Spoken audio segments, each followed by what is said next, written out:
Welcome aboard to this episode of the We Are Reading One Piece podcast.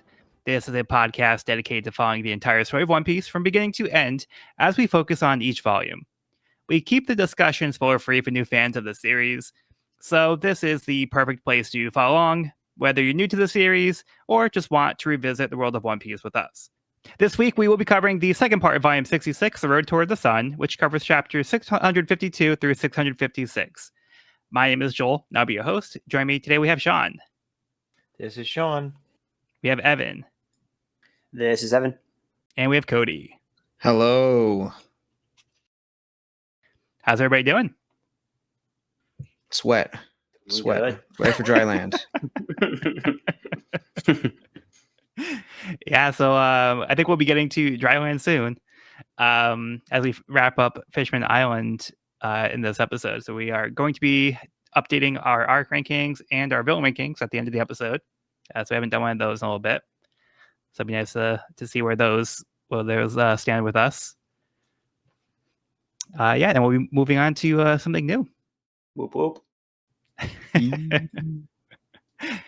Yeah, so before we get into the chapters, I'm going to give us a recap for where we left off in the story. After the Straw Hats defeated the New Fishman pirates, Shirahoshi unintentionally summoned the Neptunians to stop Noah from falling onto Fishman Island, carrying it to safety. Luffy experienced blood loss, requiring a transfusion to survive. Jinbei, sharing the same blood type as Luffy, offered to donate his blood. Grateful, Luffy requested Jinbei to join his crew. Jinbei was honored, but had to decline for now, as he has some obligations to take care of first. A banquet was held at Ryugu Palace to honor the Straw Hats. During the party, Robin spoke with King Neptune in private, confirming that Shirahoshi is the ancient weapon Poseidon. This was overheard by Caribou, who attempted to kidnap the princess along with the palace's treasure. He was stopped by Luffy, though his body still contained the treasure when Luffy sent him flying down to the island. Neptune agreed to let the Straw Hats keep the treasure if they're able to retrieve it, so Nami ordered Luffy, Zoro, and Sanji to go after it.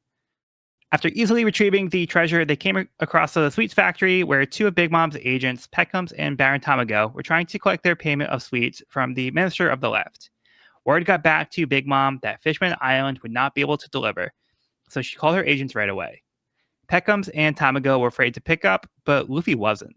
He grabbed the phone and announced himself. Luffy shouted that he ate all the treats, making an enemy out of one of the four emperors. Yeah, so we left off. Yeah, pretty exciting development there.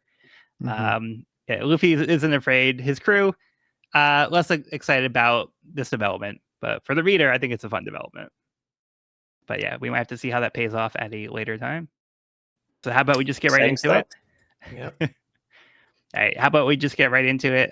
Decks of World Volume 34, Shift Station, Sunday Special, Station Master Chimney. Chimney is covering as the Station Master while Kokoro takes the day off. She still terrifies me. Uh, Always smiling. Even while working. I was like, what a good kid. Good for her. Good for her. A couple years from now, I'm going to ask a question on this podcast with Evan that relates to her always smiling and be like, wait, is it? No. Yeah, you know what I mean. And then Gombe being cute, also smiling. Yeah. her pet cat, right? Yes. Yeah. Underrated joke. Yeah. Nice callback. Gag. Yeah. Okay, so let's get into the chapter. Chapter 652, A Premonition of Stormy Seas. Jinbei meets with King Neptune at the palace and discusses the current status of the Sun Pirates under Big Mom's alliance. Following the death of Whitebeard, the Sun Pirates agreed to work under Big Mom in order to protect Fishman Island. However, Jinbei plans to leave Big Mom's organization in order to join the Straw Hats, though this will mean going back on his contract to the Emperor, which may put Fishman Island in harm's way. The king reassures Jinbei that they'll be fine, and he'd be proud to fly the Straw Hat flag over the island. The Minister of the Right later meets up with Neptune and has an urgent update. They just realized the Tamate box that they rigged to explode if someone attempted to open it was with the treasure they gave the Straw Hats. Luffy, Zoro, and Sanji returned to the palace without the treasure, explaining that they gave the treasure to Big Mom to smooth things over with Fishman Island. Neptune and the Minister of the Right realized that the treasure included the Tamate box, and if Big Mom were to open it, she would see it as an assault from the Straw Hats. Outside the sweets factory, Caribou sees Peckums and Baron Tamago walking off with the treasure he had stolen. He picks a fight with Peckums, but is easily defeated. Meanwhile, in the New World, the G5 Navy fleet, led by Smoker and Tashigi, interrogate some pirates they captured who were recently released from Hody. Pirates tell the Navy it was Straw Hat Luffy who freed them, but Smoker seems to already be aware of this.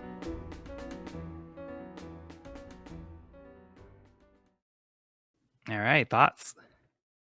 So I love the expressions on Neptune and his advisor, I've forgotten his name, minister, face when they're like, is it me, or is this really a bad turn of events? Just like oh, this is really bad.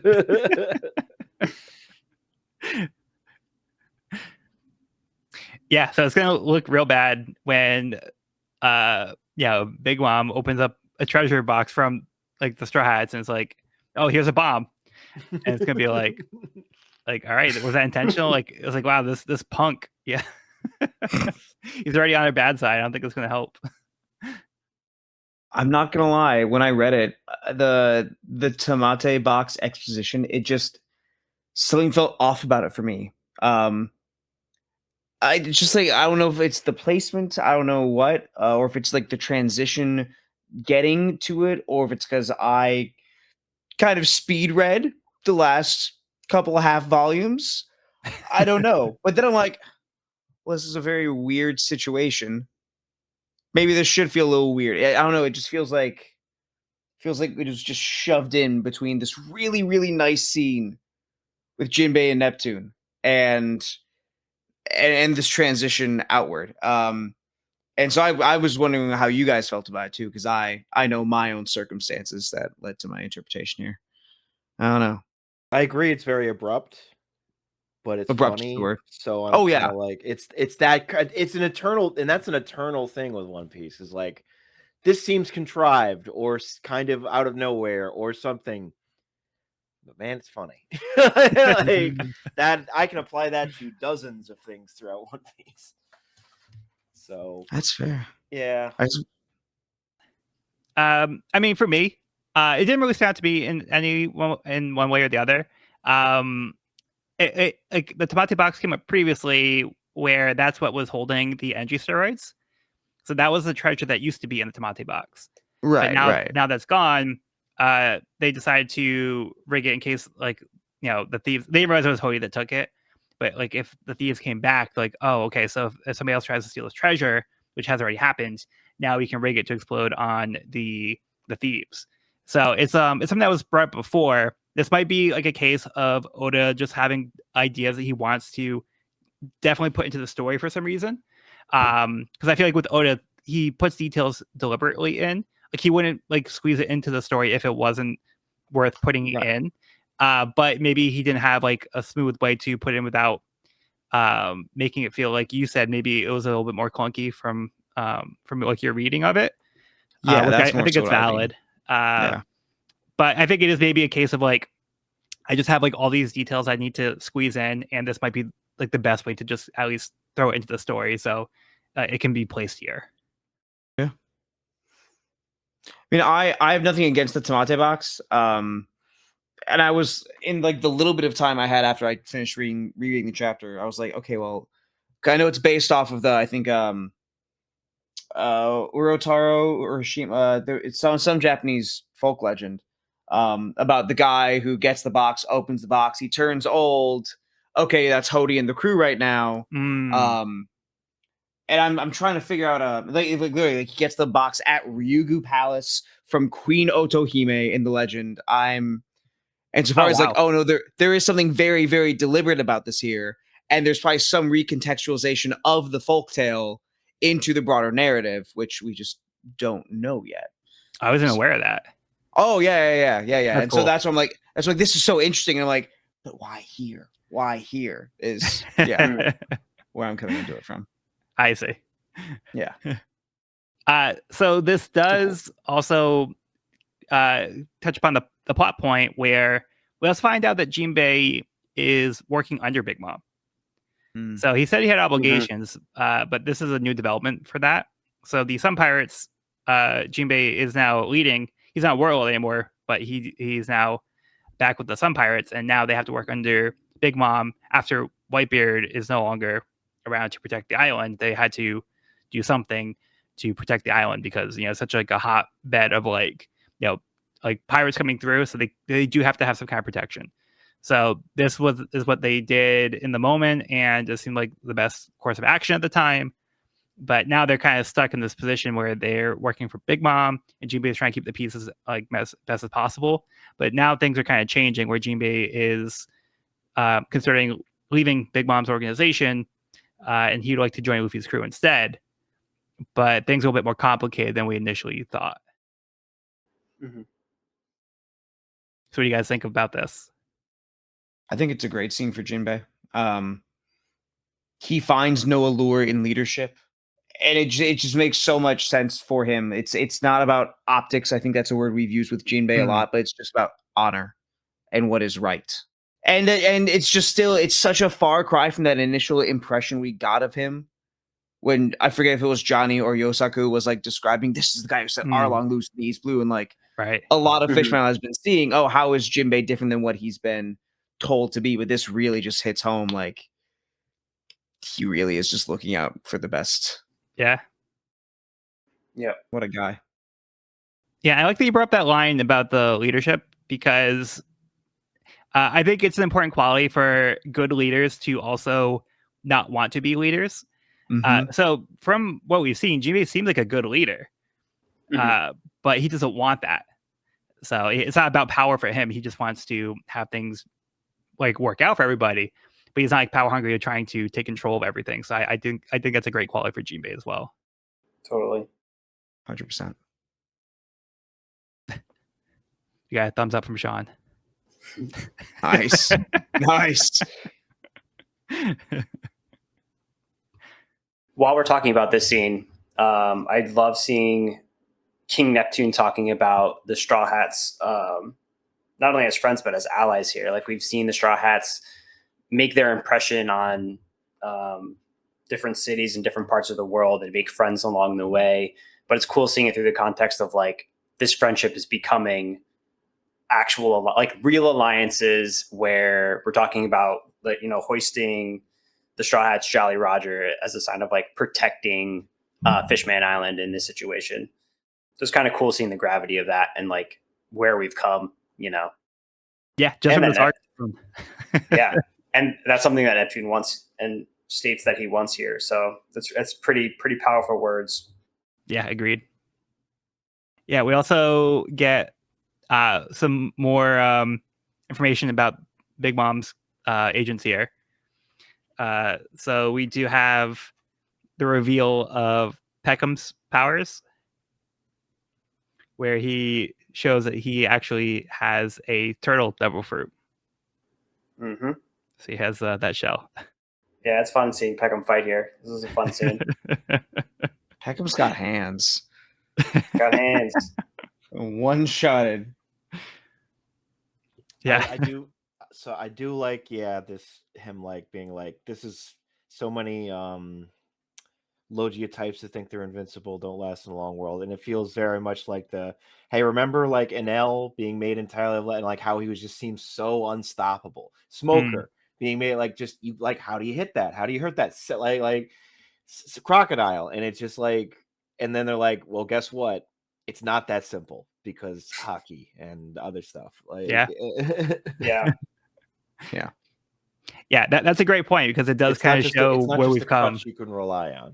Yeah, because we saw how powerful the Logia types were early on in the series. Now we see there's an answer to them. So people can't just rely on their power alone without backing up with skill. It really drives home that, like, I'm not saying that Enel wasn't powerful, Eneru. I've forgotten whether we decided to say Enel or Eneru. Which one did we go with? It's both, but the manga goes with Eneru. Okay. Either way works. Yeah. I'm just like he was still very powerful and he knew how to use his devil fruit very well. But just imagine him just like strolling up into the new world, being like, he would just getting obliterated by the first person who knows hockey or something. Yeah, Sakazuki shows up and it's like, all right, good game. Oh god, Nice I'd try, watch buddy. I'd watch that. I think I would have said what, and then we'll have like what, a 500 million berry bounty. He was in East Blue, or if he was in the Grand Line, in the SBS. Yeah. Which still, Yeah. not nothing, not foolproof either. but yeah, Higher than Caribou. Higher than yeah, Glue. certainly higher than Caribou. Yeah. And I don't want to glaze Caribou too much, but the Swamp Gatling gun was pretty cool. It's kind of cool. It's kind of cool. Yeah, he was copying Luffy. Yeah. And so, like, here's the thing, though. Like, here's the thing. This is something I made a note of. So, Caribou makes a literal Gatling gun of the mud, right? Yeah. But Luffy's is figurative. I feel like there's a contrast there. I feel like like that was intentional. And are you saying? Really cool. Are you saying his Gatling gun's made of mud? That's what it looks like. Yeah. Because I was under the impression that he could like take entities and objects into his body and like just had a Gatling gun like in his inventory, if you will, and then kind of like uses it here. That's what I think. No, now look at, you're both completely right. But that actually serves the point further. Like, it's a literal Gatling gun. Yeah. Yeah. Whereas Luffy's like, oh, this is the idea of a Gatling gun. I'm just making it myself. Right? Yeah. I feel like there's something there. We'll see if that evolves into anything. Well, I think it makes Caribou's ability surprisingly powerful. Not only is he this Logia type, but he can also store living and inanimate objects within himself. He's basically a bag of holding. Yeah. Pretty powerful. I want swamp pocket sand.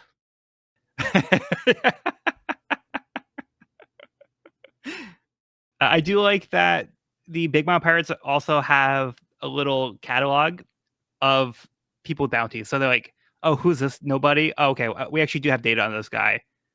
It's like, oh, okay, this is what you do? Yeah, we can do that. Like, we can take care of it. You're no problem. I do love how that sequence rolls out where it's like Caribou's running at them and announces himself. He's like, give me back my treasure. And he's like, he has enough time to like go into his pocket, whip out this little catalog, search through it, and be like, oh, I know who you are. And then proceed to fight him. All that. Yeah, I like his character design a lot. Yeah, so he can like put like his head and his limbs into his shell, so he can retreat in and like have like this like protection, like a shield from like all attacks from like all sides. Gotcha. Actually, is his main part of the shell? I think it just goes in. So I think we see his head popping out. He's pulling like a Ninja Turtle move over here. Yeah. And the shell's hidden in his suit. Yeah, he's just wearing clothes over the shell. But I'm curious to see what he looks like if he took on like a full turtle form, because like we know he's a Zoan type, and he's already an animal. So we see like his 3 different forms. So yeah, and then we end the chapter with some familiar faces. So we catch up on Tashigi and Smoker, now working with the G5 unit. It's been a minute. Looks like Tashigi has learned some new moves, showing some strength here with the sword. Yeah. I'm sure she'll only get more powerful from here and she'll become a relevant part of the story. Oh. Yeah. Oh. Yeah.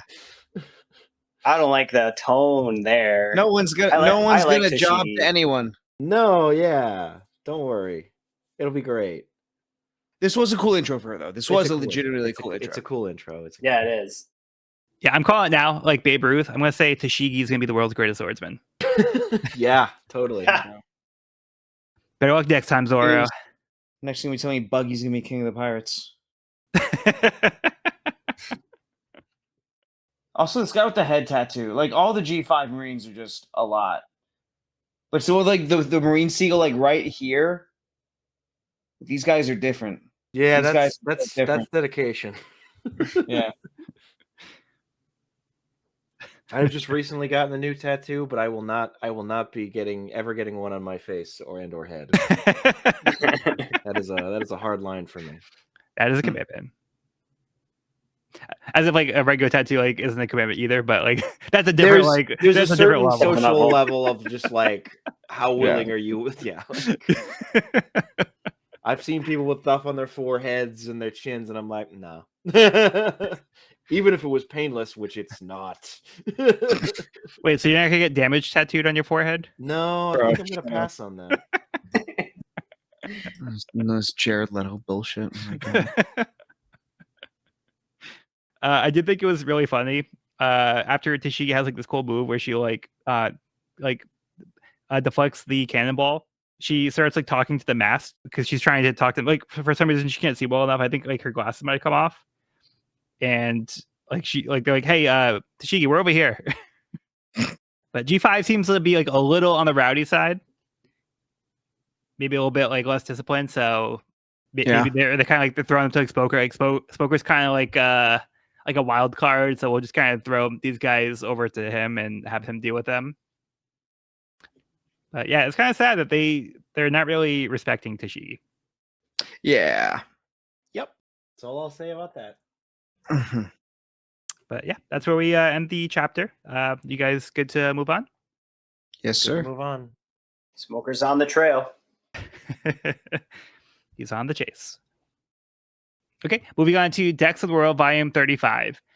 Icefish Mermaid Kokoro's Elegant Day Off. Kokoro enjoys her day off, swimming in the ocean with Yokozuna. Kokoro, live your truth. Hell yeah. Enjoying her day off. And of course, she's got her underwater newspaper. An underwater umbrella. Yeah. You gotta keep those rays out. You know, the stingrays. I don't know why I'm like this. Good. Oh man. Okay, let's get into the chapter. Chapter 653, The Hero Hat. At the Mermaid Cafe, Charlie destroys her crystal ball, as it was her vision of the future that caused her to distrust Luffy.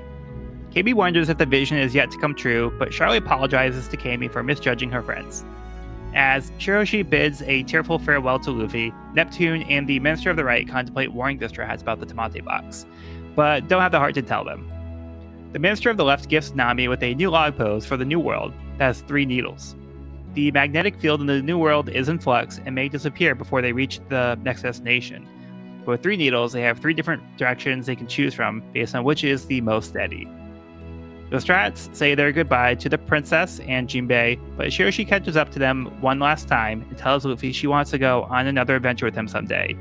Luffy and the rest of the crew promise they will return and escort Shiroshi to the surface someday.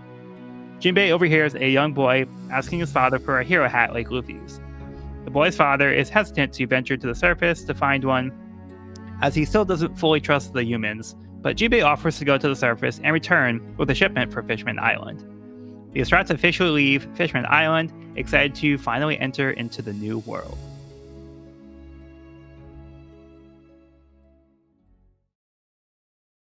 That's it. Fishman Island is done. Mm-hmm. Wow.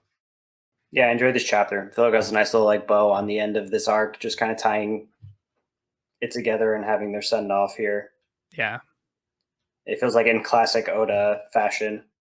Especially this moment with Shirahoshi here where Luffy makes this promise and everyone puts their pinky in. It's kind of like that, you know. Yeah, it's such a good little send off. It's kind of like all their foot on the barrel or like at the end of each like major arc. I feel like there's this kind of moment where the whole team comes together. Yeah, this was a tender, fun send off. Yeah, it's really sweet. Yeah, and I like that they all put their pinkies. Like Shiroshi's pinky so big they can all put their pinky against hers. Yeah, he wrapped his pinky around her pinky. Yeah. Oh, that's what. Oh my god. Oh my god, that's what he's doing. I was like, what is that rope around her? I was like, what is? Oh right. Oh god. Okay. That's her pinky ring. I'm zooming in on the art now. He's like, it's so crazy. It's so okay. Yeah, Jesus. There's another like really dumb Luffy stretch in this chapter too. When Luffy's like, danger? Why is that one shaking so much? Yeah. And he just like snakes his way around Nami's Yes, body. it's great. Oda was really in Yeah. it for this. Oda was Yeah. really messing around in the best way. Yeah. I bet that island's really neat. Yeah, I like how they don't want Luffy to find out how this thing works. So that way he's like, hey, let's not pick the most dangerous island. The normal person would pick like the safe island, but Luffy's like, no, let's go to the craziest one we can find. I've got just the tune for this. Requiem for us. We're all gonna die. Robin's just so chill. Yeah. Yeah. As usual. As always. Just enjoying the shenanigans. I do like this new evolution of the log pose. I think there is something really cool about it being tuned to 3 different islands at once, just because the new world is so much crazier than the first half that even the magnetic fields can get messed up. I do hope that there is more room for Nami to truly fulfill what the minister says about only a truly experienced navigator being able to successfully determine the safest route. Because the next part of the explanation just makes it seem like shaky needle danger. Don't go.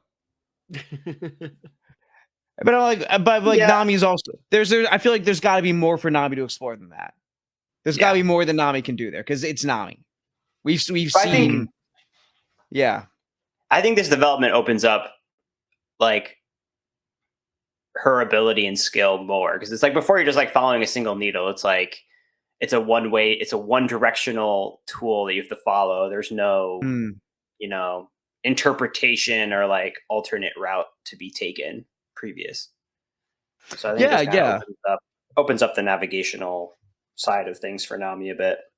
Yeah, you're right. I'm just excited to see how. Yeah, me too.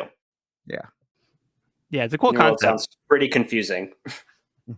It just kind of seems like you said, though. I understand what you're saying, where it's based on the needle, but the way that they explain it here is based on the tiniest movements of the needle. Like that's where that kind of skill comes in, where maybe like most skilled navigators would have to make a judgment call based on what they know.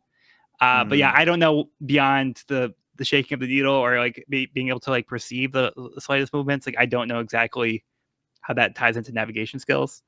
But I don't know. To me, it's just fun to have this new development where even like the log posts are different here, because like we've been kind of seeing like an evolution throughout the series of like how to get around and like the dangers and things have to overcome. So this kind of separates the first half of the Grand Line with the second half. So yeah, I think this is a nice way to kind of throw a wrench into what we know. Speaking of things we know and don't know, I feel like Sharky's prediction, which clearly never came true, is kind of left in this very ominous, open-ended sort of scene here for me with Kami. Yeah, it feels very much like this whole scene kind of feels like very much it's like the prediction did not come true yet. To be determined. Well, her predictions seem to never be wrong. Right. But that doesn't mean she can't be wrong. It's just so far we haven't seen her be wrong. Well, she was wrong. Yeah. For now. So far. She seems to be reassured, though, based on knowing Luffy better now than when he first got here. She kind of made the snap judgment based on the vision alone. We don't know exactly if she was even interpreting it correctly. There could be more to it. We don't have confirmation that it was Luffy. Like there's like so much that's up in the air about this. Kami seems to be a little concerned just because she knows how accurate Charlie is, but she also knows Luffy too, and she trusts Luffy, of course. But there is that kind of like that little doubt in her mind that we see here. It's like, well, she's never wrong. So like this could still happen, which is what makes it kind of scary. Which is what makes it kind of scary, and I also think what is the reason why Charlie went to the extreme of breaking the orb and saying she was no longer doing this. I think it feels like a very conscious denial of her own vision, or a very conscious disbelief where she doesn't want to believe this, so much so that she breaks the orb and decides never to fortune tell again. Yeah, because maybe she was relying on it too much, and then it made her, again, kind of make that snap judgment about this person who she didn't really get to know at first, and then she kind of realized, like, oh, that was a different that gave me a false impression of this person. So I think she doesn't want to be dictated by like the future. So I think she's kind of getting rid of that temptation. She doesn't want to pass judgment prior Yeah. to. Yeah, that makes sense. Yeah. Which in a way is really reminiscent of the way that near the end of the big fight, they were treating previous impressions of humans based on past experiences and the Noah. They're talking, okay, you destroy the past, you destroy the previous associations, you destroy the crystal ball, you don't see the future. It's purely, there's just an emphasis placed on, okay, what am I seeing right now in this present moment? Who is Luffy? What are these humans doing? And there seems to be something there that I didn't really think about with Fishman Island my first time through. And I'm only just really thinking about coming to the end of it now. What that means for the rest of it, I don't know. I'm sure there's going to be some source of significance there. But I also find it interesting that we're in this place of, okay, don't emphasize the past, don't emphasize the present, but also the voided century is really, really important here. But also this poneglyph with the Noah. It's getting a little woo-woo, so I'm gonna leave it there, but just putting it out there in case anything comes up of it as we go on. Okay. Yeah. Yeah, and that kind of made me think of something too, because I didn't really think of this until you just mentioned this, but like just tying it back to like the concept of bring the past to nothing so we can look like a brighter future. So I think this is also kind of part of that too, where it's like the future is unwritten and they want to have a hopeful and bright future. So, this volume's called The Path Towards the Road Towards the Sun. And, by not knowing the future, that allows them to try to go into it without maybe as much bias, and they can go into it with like an open mind. And I think this is like a turning point where Fishman Island can look to the future and be hopeful about things getting better. And this is a good sign for the relationship with humans and Fishman. So I think this is kind of symbolic of that as well. Not worrying about the future as much and just worrying about trying to be in the present and work on now to make things better as a whole. Yeah, that may just be exactly it. That may be all there is to it, actually. In a good way. In a good way. And I feel like that point is kind of represented in this chapter with the conversation Jembe has with this young boy. Yeah, where we still see there still is some prejudice towards humans, but it does feel like they've rounded a corner in some way where he's like, but there are also, good humans like Luffy and the Straw Hats. And it feels like they have turned somewhat of a corner. And I also love how he wants the hero's hat, not a pirate hat, but a hero hat. I think that's kind of a cool, perspective or choice of words there. Yeah, I like that. Yeah, and I do think that is very representative of the public perception of things going forward, because we do see the current generation is, because they've been growing up with a certain thing and being used to it, and we've seen the experiences they've had. So it's not going to go away overnight. And it's still something that, even the adult of the Fishman is like, all right, well, he's automatically, his first thought is like, humans are bad. But he's like, oh, wait, well, not all humans are bad. Like, there's some good ones too. Like we've just seen that. So he's already changing his thinking and trying to have a more positive outlook and, try to look at humans in a different way. And we're seeing the kid here also, he's not really burdened with, the prejudices of what they've experienced. So he's thinking like, oh, like let's just go to the surface. Humans are fine. So for him, he hasn't been exposed to, the hatred from humans. So he has like a more hopeful look of how things will go. So I like that this is the direction that we're going with Fishman Island and the relations between the humans.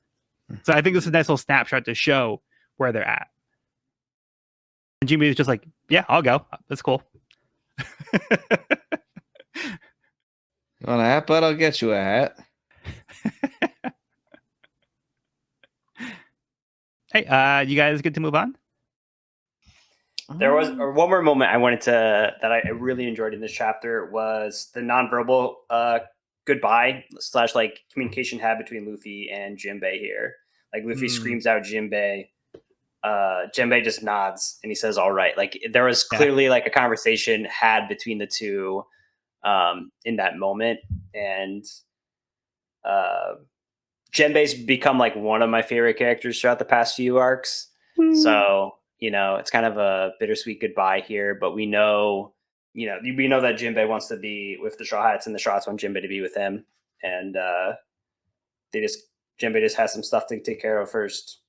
But I think Oda does like a really good job with goodbyes, just generally speaking. And like this whole chapter is kind of like a little goodbye to Fishman Island and like moving on to the next thing, which I think Oda does a really good job of kind of like getting everyone's perspective on it. Like on this final page, we get like a little blurb from all the Straw Hats. Yeah, I think these are just fun moments and get you excited for, the next arc. Yeah.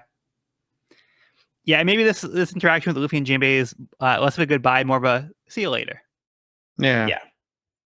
I also just love just real quick and just seeing Shanks giving Luffy the hat from Luffy's perspective. Mm-hmm. Oda taking the time to draw that as it into the Yeah. new world. That just hit me. That was really nice. Yeah, this is a nice little like retrospective here. Just like kind of cool moments of Luffy kind of reflecting on like his experience like from the beginning and the people that influenced him to get him this far. And now he's going on to like the next stage of his adventure. Mm-hmm. So it's a very like hopeful and exciting note to move into. Yeah. I love that everyone's got their like here's what I'm contributing to the mission at the very end, and then just Robin just laughs. Yeah. Which honestly, good for her. Yeah. I'll take it. I'll take it. That's so her. That's enough.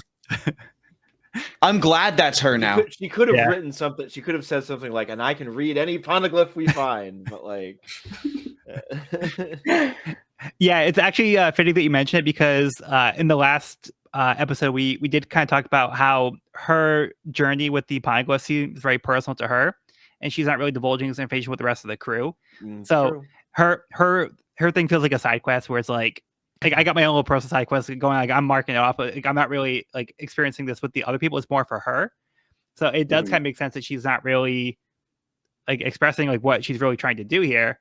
So again, it's kind of like her own personal journey. But I mean, everybody has their own personal journey, but like, she's doing it very much like kind of on her own. A lot of people like probably don't know what's going on with her, like on this front, because every time she's found like a poneglyph, she's kind of like done it by herself. She's not like doing it like as a group thing, So yeah, I think that's also like a fun little point to mention for Robin. Yeah, I love everyone giving their 2 cents. I laughed at Chopper with a very serious face, yelling, "Get as hurt as you want, people." that is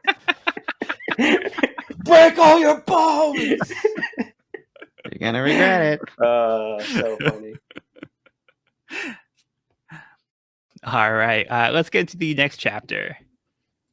But before we do that, we do have the next part of the cover story, Decks of the World, Volume 36, Water 7, Mozu and Kiwi's Bar. Kiwi and Mozu have opened a bar on Water 7 and have visitors from Thriller Bark. Yeah. Nice. Yeah, we just recently mentioned Lola with the proposal thing with Vanderdecken, and she showed up here. Who knows? Yeah, so we have Lola and the Risky Brothers visiting the bar that now Kiwi and Mozu seem to be running over on Water 7, which I'm guessing used to be Bluno's bar. Seems as though it is. Was the new management. Yeah. Nice. Which I just realized. Oh, and she's got a wanted poster of Frankie. Yeah. There's a big bro. And they're like, "Oh, hey, we met that guy. We know him. He's cool." All right. Moving into the chapter 654, a Gam of Whales. As the Thousand Sunny makes its way toward the surface, Nami decides to take a bath, thinking the others will be fine for a little while without her. The rest of the crew try to go fishing, catching a large fish, which is then caught by a larger fish, and then in turn yet another larger fish. The ship comes across a white strum, an underwater whirlpool tunnel that could send them across the world if they get caught in it. As Nami comes out to see the commotion, she sees that their hulkfish is about to pull them in. She tells them to cut it loose, but the others don't want to lose the fish. They get pulled in, but are abruptly stopped as the ship hits something. They come across large island whales that look just like Laboon. Having not seen Laboon since he was a baby, Brook mistakes one of the whales as his old friend. Nami says they will need to follow the current the whales are creating. Brook starts to play Banks' Brew, which the whales seem to enjoy, and the Straw Hats hitch a ride on one of the whales.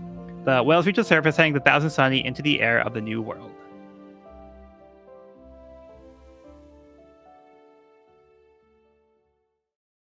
All right, so we get like a little fake out for Brook. That's a lot of whales. A lot of whales. They made it, man. They made it. Quite the entrance. I love that Nami leaves them alone for like 5 minutes and just like all chaos breaks Yeah. loose. Yeah. She's like the glue. Like when she's like not there, it's like everything falls apart. Yeah. It do be like that. You just want to eat the mayonnaise one. Also, these island whales all have scars, just like Laboon. Yeah. Yeah. Like this one in particular does look a lot like Laboon. Or maybe it's just these two. Wait, are these two Laboon's parents? Because the other ones don't Oh. have. The other ones don't have the scars. But Laboon got his after because he was a baby. He didn't have the scars. Right. He got the scars. Oh, so you're saying they were also hitting the red line from the other side? Yeah, man. That's what I'm Oh, saying. with her baby. Oh, okay. Yeah, man. Oh. Yeah. Interesting. So I wonder how they got separated and how they got to this part of like the world. Or did Laboon come from the new world and then like somehow slip through and get to the other part of the red line? And then he grew up on the wrong side. Dude, like evolutionary biology speaking, there's something's just weird here. There's something's up. I feel like Yeah, Darwin I didn't would make have that words about connection. this. Yeah, that's a really good point. That yeah, maybe they were doing the same thing Laboon was doing. Who knows? It just occurred to me. Yeah. I do feel like this chapter in some way is going to be extremely important later on. Whether because of that or whether because of so every now and then I feel like Oda has like these really weird visual metaphors that are just a total joke in the moment. And like the Russian doll fish thing is very, very, very funny to me. Also, because I just think blobfish are funny. Shut up, funny. Blobfish They're Evolution. naturally funny. That stupid fucking mobile game from like 2013. Great times. But someone like, okay, you catch the biggest fish, but there's a bigger fish there. There's a bigger fish there. That feels very One Piece to me in this race to the Pirate King. Yeah. But I feel like there's gonna be some stupid Void Century thing where it's like, oh, it's the fish again. I'm calling it now. This is gonna be important in some way. We'll see. I have no real reason to believe so. I just think it's what my gut's telling me. I mean, I wouldn't put it past Oda. That's the thing that he would do. This is Also, a really fun Zoro's chapter. Oh no. Go ahead. I was gonna say Zoro's math went up. I think he did 360 pound Phoenix with one sword. Oh. Ooh. If I'm understanding correctly. I just want to make sure we're giving our guys fair due. He did say 360 pounds one sword Phoenix. style. One sword style. You're right. Yeah, we have a multiplier. We're good. Power scalers tonight. No, power scalers, get out of my fandom, please. I did think it was a little weird how Luffy said that the White Shrimp was like a magic warp zone, as if you play like Super Mario Brothers or something. Yeah, That feels That is like weird. Oda just being like, I'm gonna put this in here just as a little like fourth wall break joke, but Yeah, it feels more like a My Hero Academia joke. yeah, it does. Mm. But that was his read on finding out that like the ship could just like end up like empty and everybody just dies by taking this thing. It could just kill them all. It's like, oh, like a magic warp zone. Okay. It is funny though seeing the Sunny also react when they get caught into the in the Waystrom. Yeah, I was going to mention that. It's so funny. Yeah, the illustration of the inside of the warp tunnel is very cool. Oh yeah, they're very detailed. Yeah, I love that. Looks great.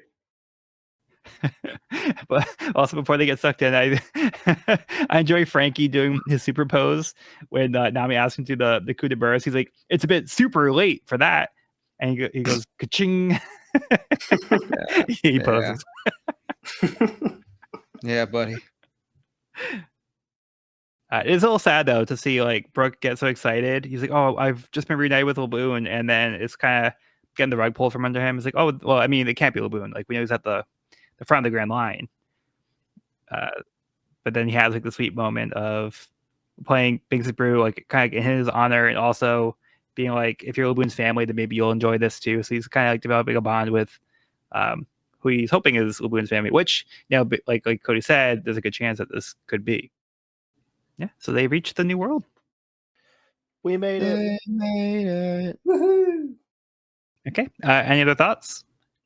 I love that everyone's excited except for Usopp. It just screams, "What awful weather!"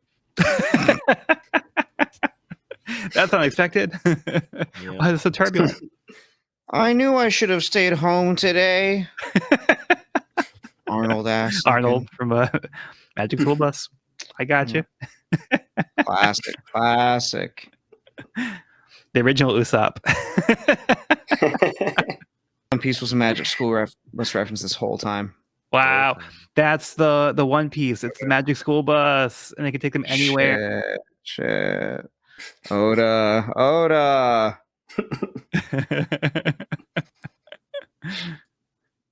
right, how about we move on to the next part of the cover story?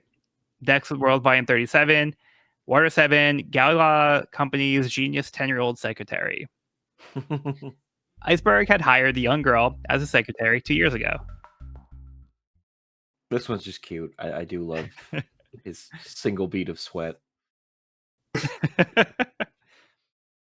Also, Tyrannosaurus is dripped cute. out. So cute. Yeah, looking He's got a sharp. suit. Look at this little man. He's Very making dapper. big decisions. Looking so dapper. Yeah. But yeah, good job, kid. You got the job. Have fun working. At least they no longer have secret government agents in their employ. But Yeah. It's the only way to roll them out. You have to make sure you go with the Super kid who agent. can't be a secret agent. Okay, let's get into the chapter. Chapter 655, Punk Hazard. The sea of the New World is turbulent immediately as the Strats find themselves near an island surrounded by fire. Now the needles are pointing to the island, but Luffy is determined to go there anyway. Suddenly, the ship's transponder snail begins to cry, indicating a distress call. Robin warns that many distress calls are traps set up by the Navy, but Luffy ignores the warning and answers the call with his name, and that he's going to be the future king of the pirates.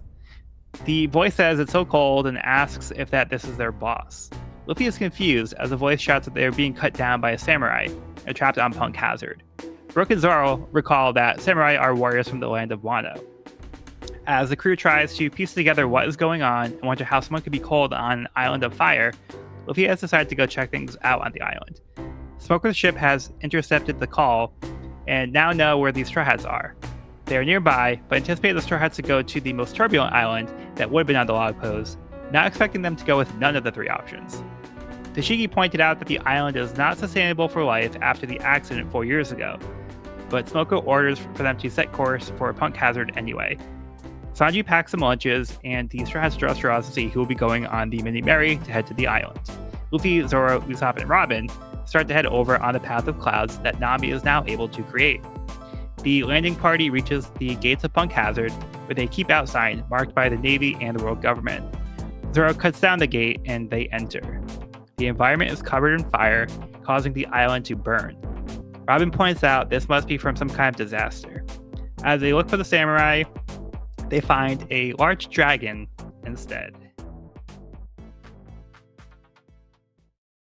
All right. Where were we last chapter? Where are we? What happened? You might find yourself. My God. What whiplash? Whiplash. Yeah, dude. All right, where to begin on this one?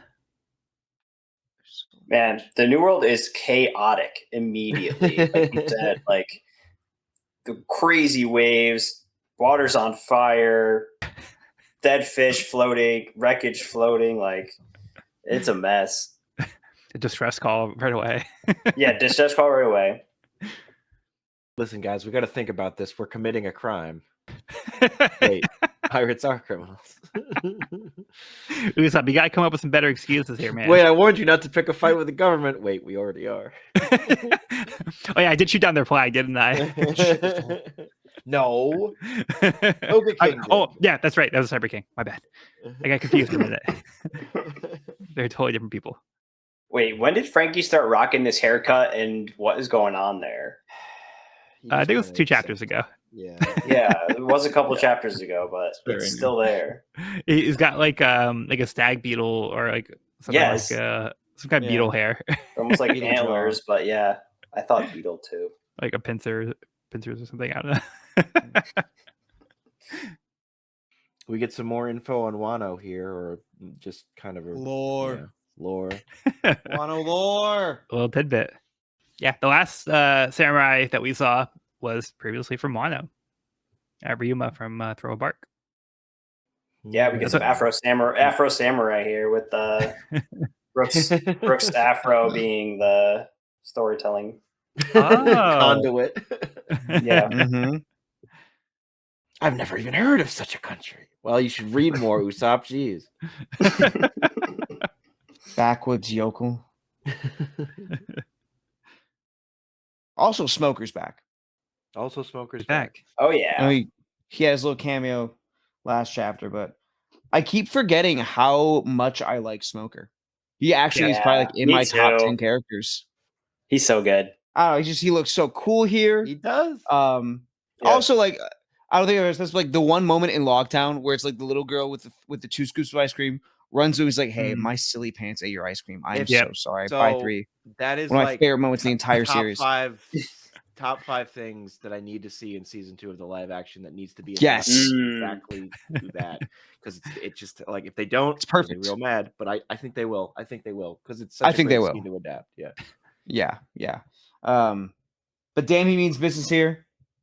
The undercut was just like the perfectly tailored chef's kiss. We see the people he's run. We see this ship he's running here. He's got no time for that, but he is still gonna look dope as hell. He is still gonna style on them because he is Commodore now. Is he Commodore or is he Vice Admiral? What's he at now? Did they say his rank? What is he? Vice Admiral. Vice Admiral. Vice Admiral Smokey. Hello. Whoa. That's, pretty big. Whoa. Yeah. That's like the ceiling, unless an admiral. Pretty much. Yeah, he did it. And he's still chasing this crackhead in a straw hat. he's had 2 years to focus on something else, so that's why he was able to like really set his mind to it and like go up the ranks. Like, well, I got nothing else to do in the meantime. Why don't you just go up here? It's like, oh, cool. We'll just grind. Straight out your back. All right, back to focusing on you. Also, this chapter came out in like I want to say, I was a senior in high school, so probably like late 2011, early 2012. I feel like undercuts got really popular very shortly after this came out. So he's ahead of the curve. You do the math on that. That's all. I'm gonna leave it at that. I'm just saying. Alex Turner, no. Smoker. But I do like that Smoker decided to go to the most turbulent island correctly predicting what Luffy would have done if he didn't come across this other island that was right in front of them that was on fire. But yeah, if Luffy had a choice, this is where he probably would have gone. This island of Loads of- raining lightning, which was referenced previously. Was it Kid's crew that ended up going there? I think it was a Rouge. Was it a Rouge? Because it was the crew lady saying, "Would you like an umbrella?" They probably don't have the best navigator if they went there. Yeah. I'm sure Nami would get. Speaking of navigators, though, Nami would get a cool power up if she went to Raijin. I'm sure she would. She'd get some experience out of that. Be like, yeah, you know what? I could use this. Speaking of Nami, it's really cool that she creates a Milky Road here. That's a pretty sweet callback. Yeah, And a pretty cool ability. pretty handy. Pretty handy. Yeah, nice use of the mini Mary as well. Yes. Also, just the crew taking the short straw to babysit Luffy. I love that shit so much. I love that about them. Oh, that's what I live for. Okay, who's gonna take care of the boss? Not it. So we do see some of the classic Usopp come back here. So Yeah. Mhm. so he's not fully there yet after the 2 years. Mhm. His previous condition does return. I can't go to the island or I might die disease. That kind of thing comes back. But I've enjoyed that aspect of Usopp's character. So for me, I like having him play this role because nobody else is like as like concerned. Like Robin over here is like smiling. Zoro's like, yeah, that's fine. We got it. Like, cool. Luffy's just like, let's go. So I like having Usopp as like the foil to be like the voice of reason almost. Be like why are we doing this? This is crazy. Mhm. But I don't know about how you guys feel about this because I know we've kind of differed on Usopp's portrayal in the past in this regard. I'm fine with it. I have zero issue. Yeah, I'm not a fan. Yeah, because initially it seemed like maybe like we got like an Usopp after the time skip who's now not really afraid of stuff as much. We did see like a little bit, but like he kind of like got his like act together. But now we kind of just see like a full return to form here. Yeah. I think it's also like, you don't see your friends for a little while and you come back, you're kind of different. Then you start hanging with him again and you're like, oh, hey, yeah, this is kind of the person. And you settle back into that a little bit. But then the person that you became in their absence is still kind of there. I think that this could be that too. I think as long as there's still shades of Usopp's maturity, when it counts, then I'm cool with it. Personally. Yeah. It's not going to be like flicking a switch, We're seeing a progression, character change over time.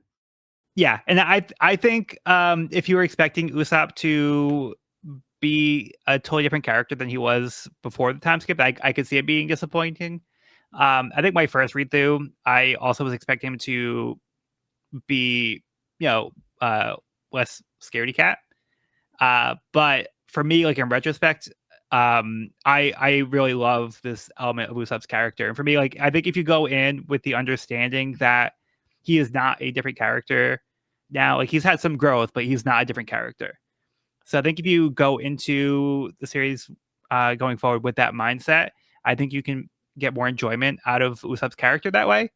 But I understand if it's disappointing, and I totally get that too. I think that's valid. But for me personally, I think it's just enjoyable to have his character be the same because he brought that comedic element to the series in a way like that only his character has really done.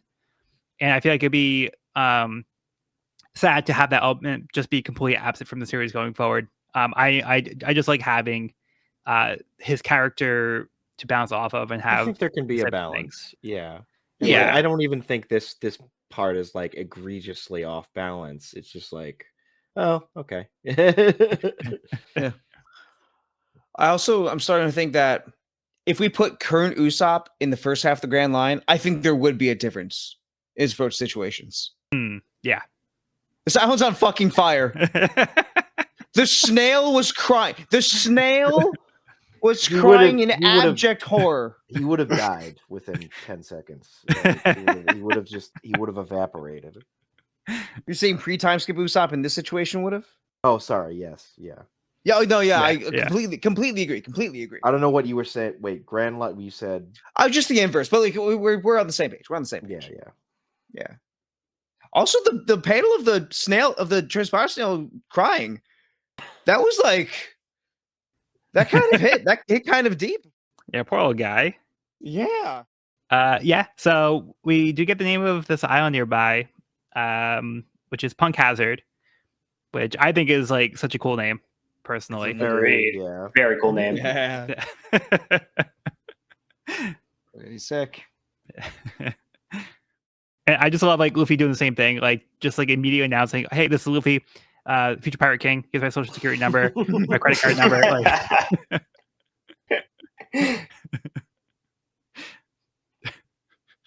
he was like, "Don't tell him everything like right off the bat. Come on, you know who's on the line." But this does give the Navy a chance to wiretap them and put Smoker back on his trail.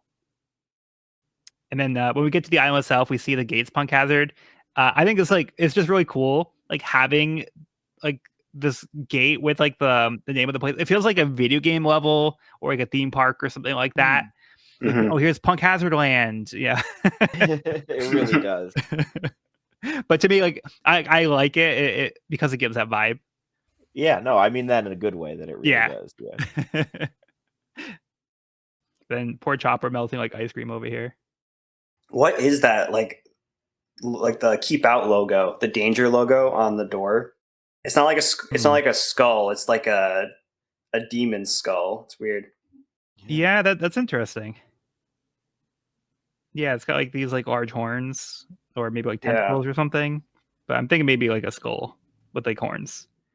But yeah, not entirely sure. Seems like interesting iconography to use as the Marines and world government. Yeah. We get in though, and we see Zoro and Usopp and Robin are actually all asking very, very, very good questions about what's going on with this place. Yeah, for real. Before the theorists could even get to it, Oda says, "No, I got you. This is weird. I understand. Let me get you started. Go off." Yeah, so I mean, like everything's covered in fire. It looks like an abandoned, maybe like government town where there's like buildings that are now just like completely melted. The best clue that we've gotten so far, though, was Tashigi said that there was an accident like 4 years ago. So this could be related to that, but we don't really get a lot of details here. And of course, a Yeah. living, breathing dragon, which is pretty sick. Yeah. Pretty amazing. Pretty Pretty cool. amazing page to end the chapter on. Yeah. And then with his best Smaug impression, he goes, "Who goes there?" So good. I'm sure that's exactly what he sounds like as Smaug. Yeah. Yeah. So Luffy can talk to dragons too. Neptunians and dragons. Who is he, Chopper? Yeah, so they're all surprised to see that dragons are real. Oh yeah, I thought that was great. I thought they were imaginary. Yeah, so one weird thing is the voice that was on the transponder just now said that it was cold. And one thing that's like confusing is like, why is this guy cold when this place is on fire? But Evan, did you see the line that Nami said that there's something wrong with the clouds? And she says something wrong with the sky over this island. It appears to be freezing on the far side. But that's ridiculous. Intriguing. So alrighty, the new world is off to a crazy start where it's like anything goes. It's the wild, wild west over here. For real. Wow, wow, West. Wow, West. It is literally a Will Smith movie with his soundtrack. All right, but you guys have any other thoughts before we move on to the end of the volume? I'm good. Okay, let's move on to Decks of the World, Volume 38. The second sea train is complete. Galileo has completed creating a new sea train, the Puffing Ice. Look at them. Look at them. Peely Lou's even leaning into his cowlick. He's just had it front and center. That's right. He's got it under control now. Yeah, he made it work. Let's go. Good for them. Hopefully, Paulie pay off his debt before buying that suit. Yeah. I really hope so. Buddy. Yeah. So now we got the puffing ice in honor of Iceberg. Yeah, Very nice. very nice. And just a minor thing, Oda's showing us more versions of kid versions of characters. This time it's the Throw a Bark Pirates. So we get Baby Hogback, Absalom, Sindri, and Perona. And Kumasi unmuzzled. Or real Kumasi. Or real Kumasi, or what is it? Yeah. Kuma A. Kuma A. Oh, so I wonder if there's a Kuma B. And this is Kuma C. Ah. Wow, That's funny.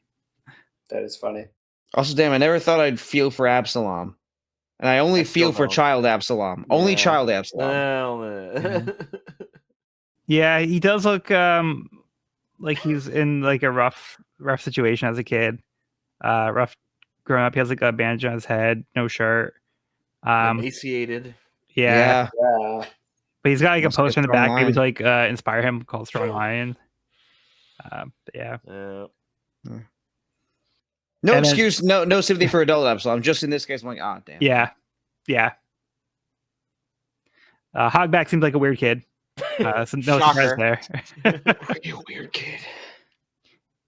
And then Sindri is the actual Sindri, not the the zombie Yeah. version, but yeah, actual Sindri. Mhm.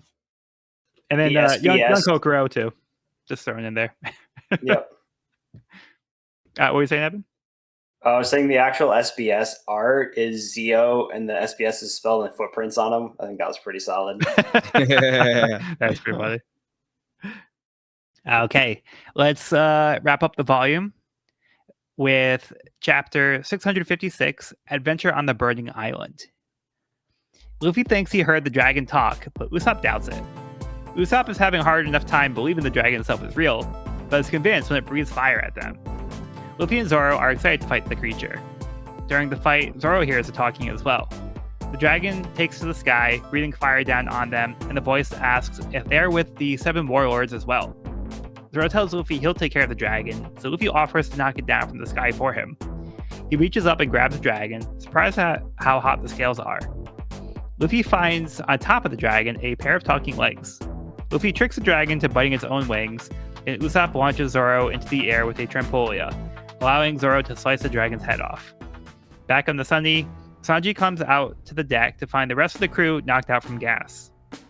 He realizes it's too late before he can get to the transponder snail to try to contact the others. A group wearing hazmat suits boards the ship and are happy to be able to bring the pirates back to their master. Back on Punk Hazard, Luffy tries pulling the person stuck to the dragon out, shocked to see that they are just a pair of legs. The larger than normal legs stand up and they begin to run off, saying it's going after the warlord. Evan, some wild shit happens here. I want to hear your thoughts. Yeah. Well, from the top, the entire fight sequence with the dragon, the art is incredible. Like, maybe I just love dragons, but like this whole fight scene looks so good, including Zoro's beheading at the very end. Pretty wild. Very cool. And then, yes, then we have the disembodied legs. Did not see that coming. But we have seen similar devil fruits before, so I don't know if it's maybe a devil fruit ability or something. I don't recognize the legs. I don't know if I should or not. No. I mean, could be buggy. I suppose it could be buggy. Could be buggy. Could always be buggy. The crew has been taken captive. No theories yet. I was wondering what PH stands for, but I think it probably stands for Punk Hazard, if I had to guess. I would say that's a good guess, yeah. Yeah. And it sounds like, judging from Nami's statement, and what we heard through the transponder is that possibly this torso is located on the far side of the island where it is cold. Okay, so yeah, you think there's another part to the body, but just somewhere else. Yeah. Yep. Okay. That was my takeaway. But yeah, a lot happening. A lot happening. Very wacky. Very wacky. It's funny, but they're like, oh, I ripped him in half. I'm so sorry. And then Robin's like, looks like okay. There's no other marks to suggest he's been torn too. So it looks like he's just a pair of legs. Yeah, and the legs just kind of get up and like they kick and then they just run off. But they can talk. Yeah, And so that was fart. doing the talking.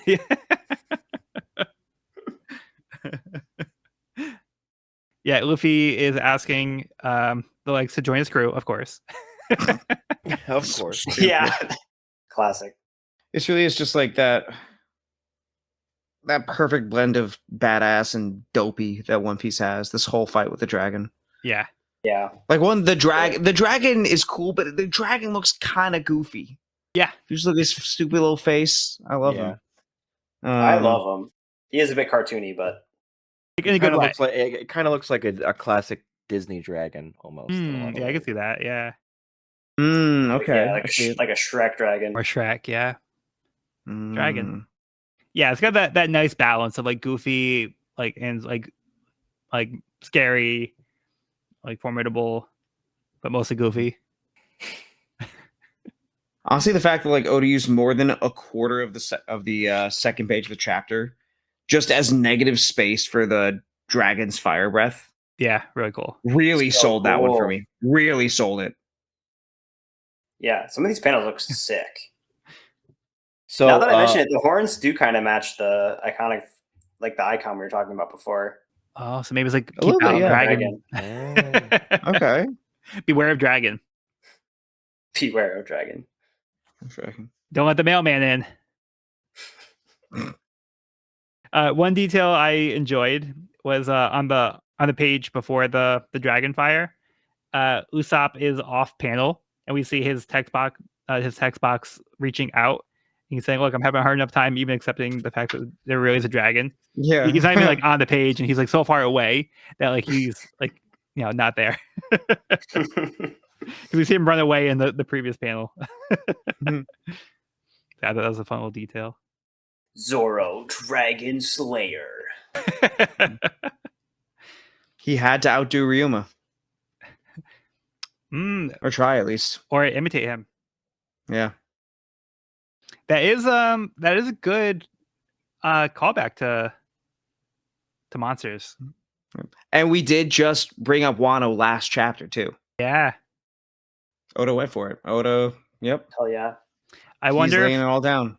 I wonder if that was like the legend that they heard about with the dragon.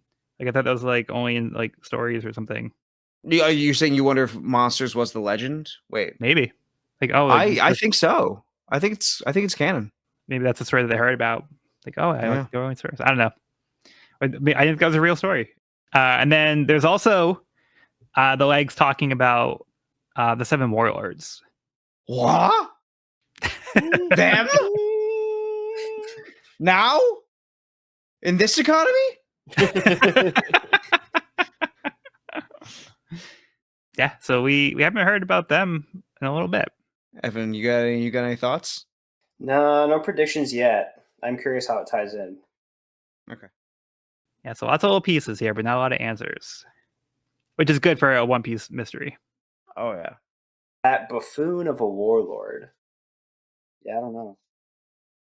And then these, the people in the hazmat suits again. It looks like they're reporting to somebody, but it's not clear what their objectives are, who they're working for, So what they're doing. the hazmat suit guys immediately made me think of the ones from Monsters Inc. Same. Yes. Like, Yes. My notes literally have they're giving Monsters Inc. they're giving Monsters Inc. Yeah. Yeah, now you mentioned, I can Totally. see it. Maybe Punk Hazard is Disney World. No I way. mean, we said it's theme parky, so It's got a dragon. Yeah, the accident 4 years ago was a ride gone wrong. Pirates of the Caribbean actually did kill everyone this time. took those California those were Adventure too far. animatronics. Jeff Goldblum, you were wrong. They ate the tourists.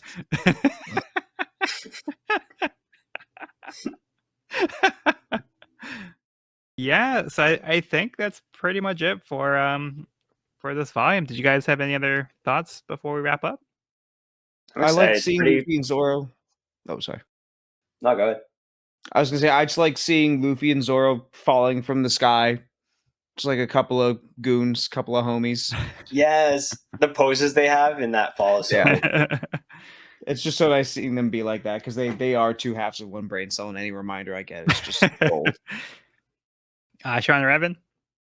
We are entering an arc that I will be much more enthused about. That's fair. And it already excited. starts off more exciting, I think, than Fishman. I will say I'm very enthused. This is also going to be the arc where I took my first break from One Piece. Oh, okay. Yeah, so I'm very excited to revisit it in an uninterrupted format. This Nice. is going to be really Very cool. nice. Really cool. Yeah, I'm super excited for what's to come. Really leaves off on a big cliffhanger here. There's a lot going on currently. Yeah. With the big mom, with like the big mom drama on top of all this. Yeah, I'm excited. Mhm. All right. So since we did wrap up Fishman Island, how about we update our arc rankings? All right. Sean, did you want to walk us through your current rankings and let us know where you want to rank Fishman Island? Sure can. My current rankings are in S tier, Marineford is at the very top, then Arlong Park, then Alabasta, then Ennie's Lobby. In A tier, Water 7, Shabouti, Baratier, Skypea, Impel Down, Little Garden, Logtown, Drum Island, Romance Dawn. At the very top of B is Amazon Lily, then Jaya, then Orangetown, then Syrup Village, then Whiskey Peak, then Reverse Mountain, then Long Ring Longland. And C, I have nothing. Wait, yes, I do, because that's where I'm putting Fishman Island. It is my Ooh. first C rank. And in D, I have Thriller Bark because of the one Sanji scene. All right. So we have a new development there. Yeah, so Fishman Island, you put into C tier. Yes. Is it because of the Sanji scene or because of everything or like what? It's I'm I curious. feel the villain, we're gonna get to the villain rankings too. I think Hody Jones is pathetic. I think Hody Jones is a joke. I have more respect for Don Krieg than I have for Hody Jones. Hody Jones is just a whiny bully who injected some performance enhancing drugs and was like, I'm gonna be a weird crazy guy. Like he just has no style to me at all. He feels like Arlong at home. It's just like Arlong had a style to him, it's all about the presentation, baby. And like Arlong's got the aesthetic and the Arlong Park and the thing and the nose, and Hody's just like, I'm big, tough, bulky man with it's just, I found him dead boring. The Sanji nosebleed stuff is incredibly stupid to start off the arc. And then just overall, like, there's some cool stuff. I think Shirahoshi's kind of adorable. I like her pet shark thing. I like the general the scene. I was not here for this because I was busy and stuff, but Luffy and Jinbei doing the blood transfusion, that scene alone is an S rank scene in a C rank. Yeah. So I love Mhm. that. That scene's phenomenal. That's great. It ties everything all together. I will give you like, that's great. And that S rank scene keeps it from being lower, so it's C rank. It's not D rank. It's not D rank, but it's terrible villain, stupid opening. So for that reason, it's C for me. All right. Evan, did you want to walk us through your rankings? Sure thing. My rankings in S tier are Marineford, Alabasta, Arlong Park, Baratier, Skypea, Water 7. In A, I have Impel Down, Ennis Lobby, Thriller Bark, Drum Island, Saba Odi, Amazon Lily, Little Garden, Logtown, Jaya, Romance Dawn, Syrup Village. And then in B tier, Post War, Long Ring Longland, Whiskey Peak. Reverse Mountain, and Orangetown. I do agree with Sean on a lot of points he made, but I think I'm higher up on the series as a whole.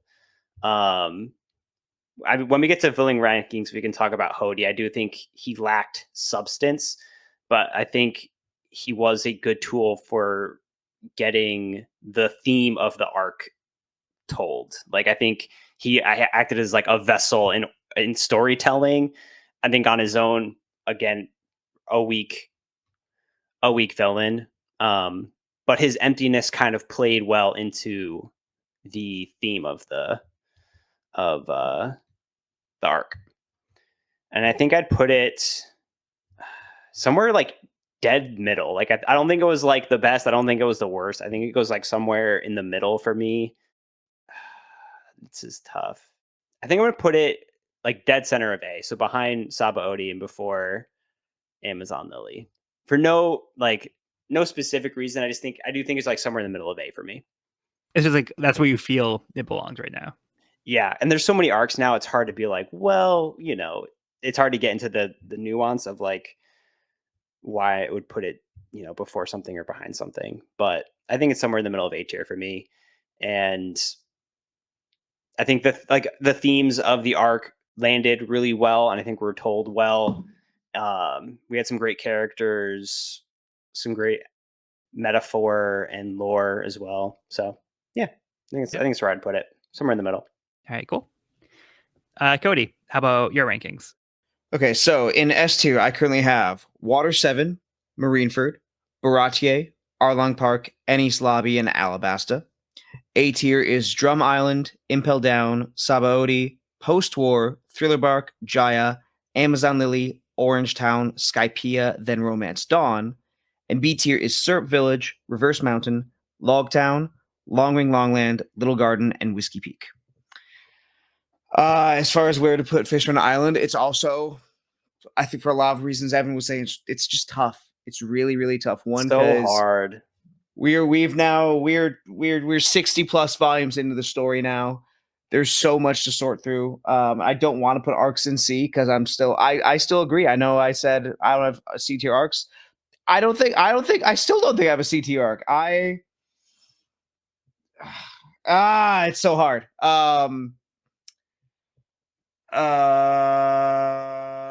I think it's B tier. I think it's somewhere in B tier. I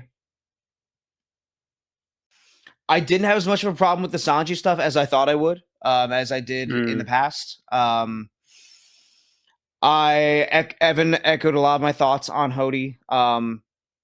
And I know that's going to be separate. I don't think that the way Oda, I don't think that my ranking of Hody as a villain is the same as my ranking of him as a part of Fishman Island as an arc and its validity or strength within the scope of the story. That being said, has it been as impactful to me as a lot of the other arcs in A or even some of the ones in B? Not necessarily. Did I find myself as excited to read this arc week to week as I have other ones? Not necessarily. That may be life things, but also just, I know this wasn't how I was feeling about, Thriller Bark, for example. I do think there's some pacing stuff with it. I think that structurally, Oda was just, I think what it comes down to is that Oda is very much figuring out, okay, we've got the crew back. We're heading to the new world. The story has not been like this for a while. What's my rhythm? How is my rhythm changing? He's finding his footing again as a storyteller. And I think he does so well. But I think that search is evident here. So I'm going to say, this is very liable to change, but now I'm going to say B tier between Logtown and Long Ring Logland. So S the same, A the same, B is now Syrup Village, Reverse Mountain, Logtown, Fishman Island, Long Ring Longland, Little Garden, Whiskey Peak.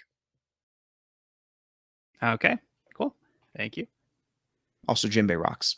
Jinbei, yeah. Jinbei is S tier. Jinbei is S tier.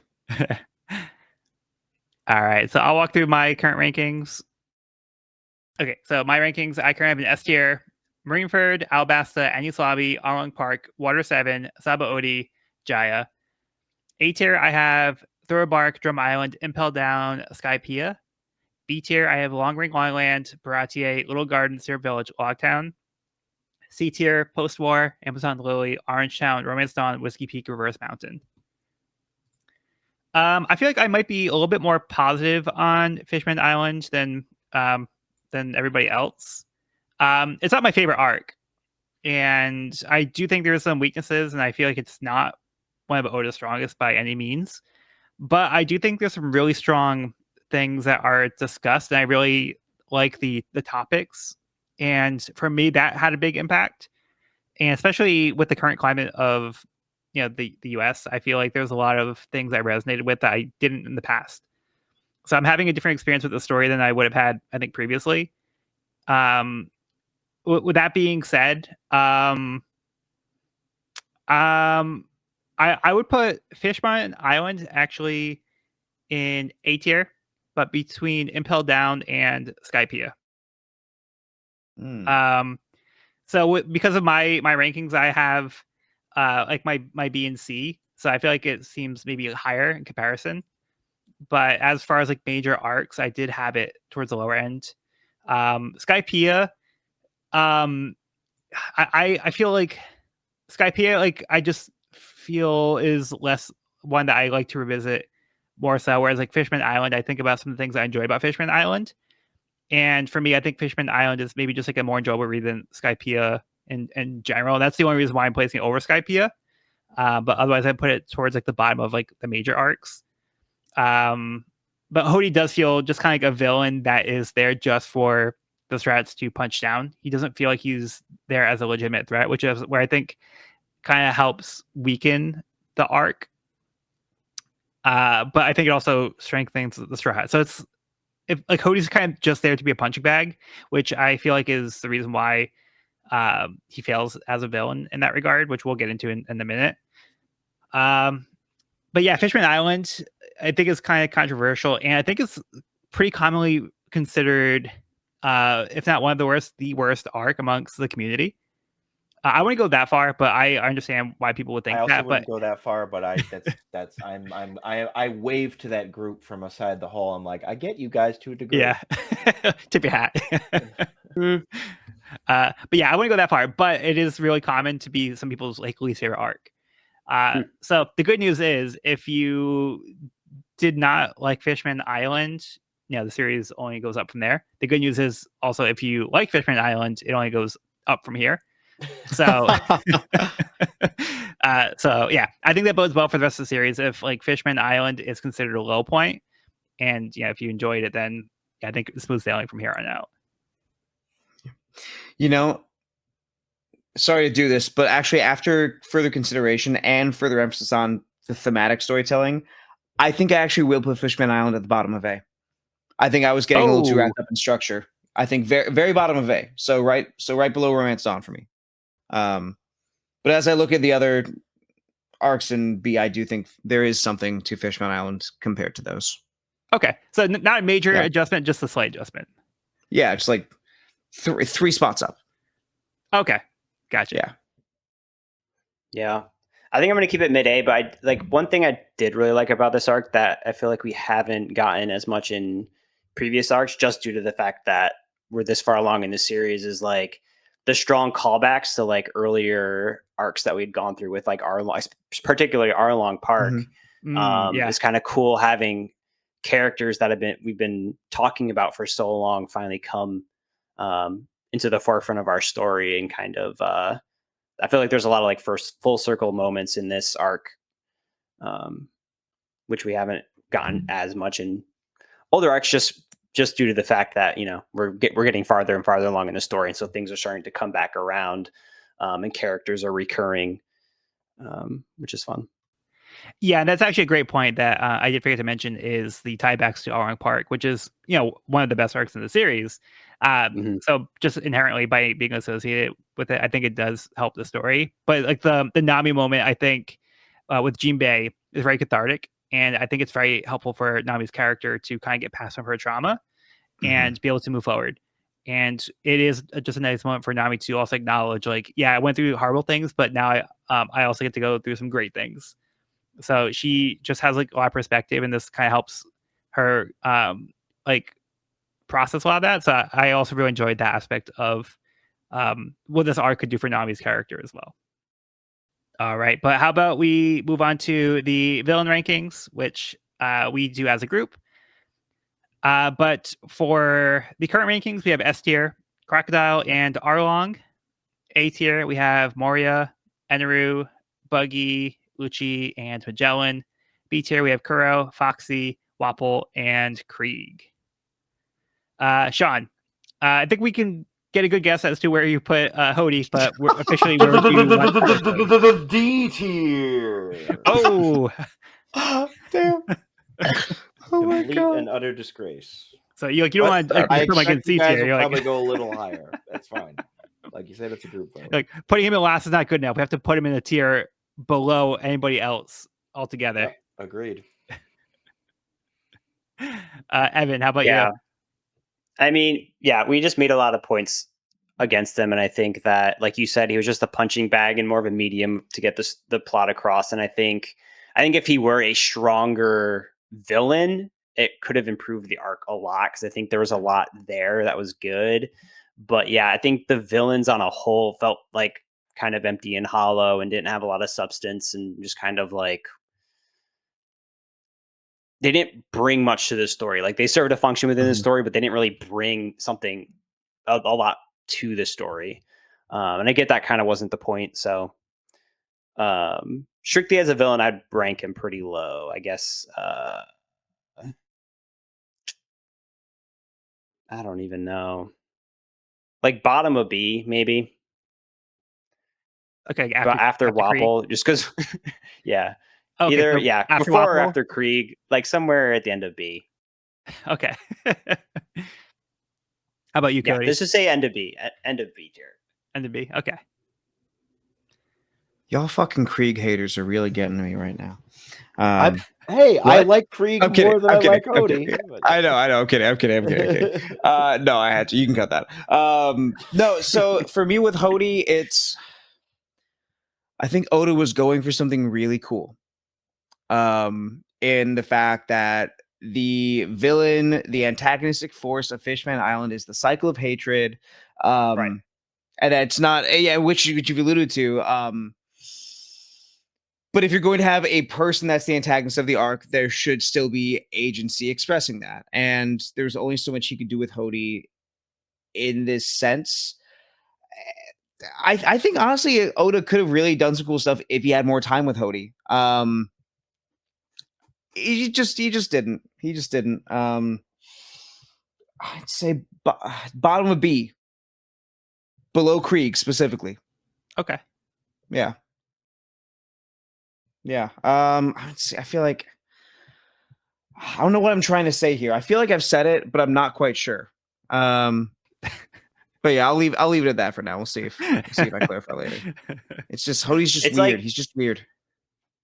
The main villain of this arc is like racism and prejudice, Yeah. and Hody is like an empty vessel of rage that just is supposed to express that. Which makes sense to me. Which makes sense Which as in it's theory thematically. makes sense. Yes. But yeah, I don't think that translated quite as well, because I feel like we kept building him up. He kept taking more and more steroids. He's supposed to get stronger and stronger and stronger, but like he never was a threat. Never once was he an actual threat. Well, he to almost the killed Straw Luffy. Hats but even when he almost killed Luffy, it was like an afterthought. Like he kind of bit him, and then Luffy was like bleeding out because he wasn't taking care of himself. But like, I don't know. It just like I feel he there's never just no felt like a catharsis. real threat. He didn't feel like a real person by the end of it. There was no resolution to Hody, I feel like. It was just okay, he's done. Which is still, yes, it's the person is not hatred, but that person is still someone who is affected by the hatred. I feel like we're just sweeping him under the rug. I think that's my problem with Hody. Yeah, bottom of B tier. Okay. So I think I'm gonna have a different opinion than everybody else once again. Okay. So hear me out. Hody, S tier, after Crocodile, before Arlong. Please tell me you're lying. So here's the thing. Joel, what the fuck is going on right now? One thing we haven't mentioned is Joel, what's going on right now? okay. No, I'm totally messing with you guys. Okay. No, keep okay. going. Thank God. Thank God. No, he's Esther after all along. I was ready to hear you out. I'm sorry. I should. No, I should. Have let you. I can't But even then like disagree I with you, can't, but- no, I can't even defend him. Now so no, I think I do like Hody as a character, but I think he is a weak villain. I think for similar reasons, like I'm not a big fan of Lucci as a character. Like he also kind of felt like a little bit more one note, but Hody feels also like one note, but even like worse than Lucci. Lucci at least has style. Yeah. Like, Hody got some drip. Hody's got drip. Never mind. That's beside by the point. if by drip you mean dripping like muscle fatigue or something. The dog. The water dog. shot. He's got that dog on him. Come on. I guess. Yeah, Hody just like he doesn't feel like he's there for his own purpose. He just feels like a stepping stone for Luffy. And Luffy just defeats him. And I did criticize this as part of the story as we talked about it, was he kept like chugging these energy steroids and he never felt like he got any stronger or harder to deal with. And he was very short-sighted, and like he took a lot of time to like act on his plans, but then when he did, we see that like he's now aged because he just kept eating these energy steroids. Like if he had succeeded and like beat Luffy in the fight, and then he went like to the surface, like within days he would have been like decrepit and unable to fight anybody, and he would have just been annihilated by the world government. So I don't think he realized that was going to be the side effect, but at the end of the day, Hody was never going to succeed, and he is just fueled by hatred and racism, and just like real world. I think those people are also very shallow, and like I don't respect them. Hody is a character, so we have to keep that in mind as well. He's a fictional character, but I just don't think, like you said, like it was even in like the text where Fukaboshi says he has no substance. He just feels like a character that is too one note, and I feel like Oda didn't really develop him that much, and I don't think he intended to, because I think he just meant for Hody to be dispatched pretty easily.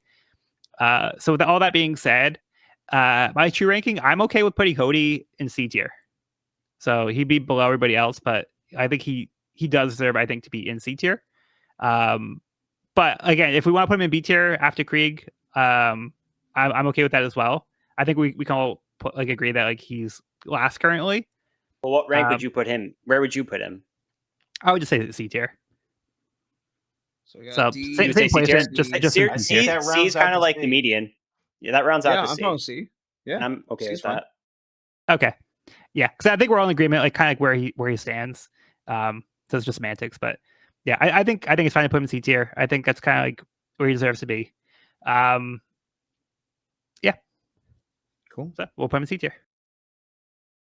All right, so with all the rankings out of the way, that's going to wrap up the episode.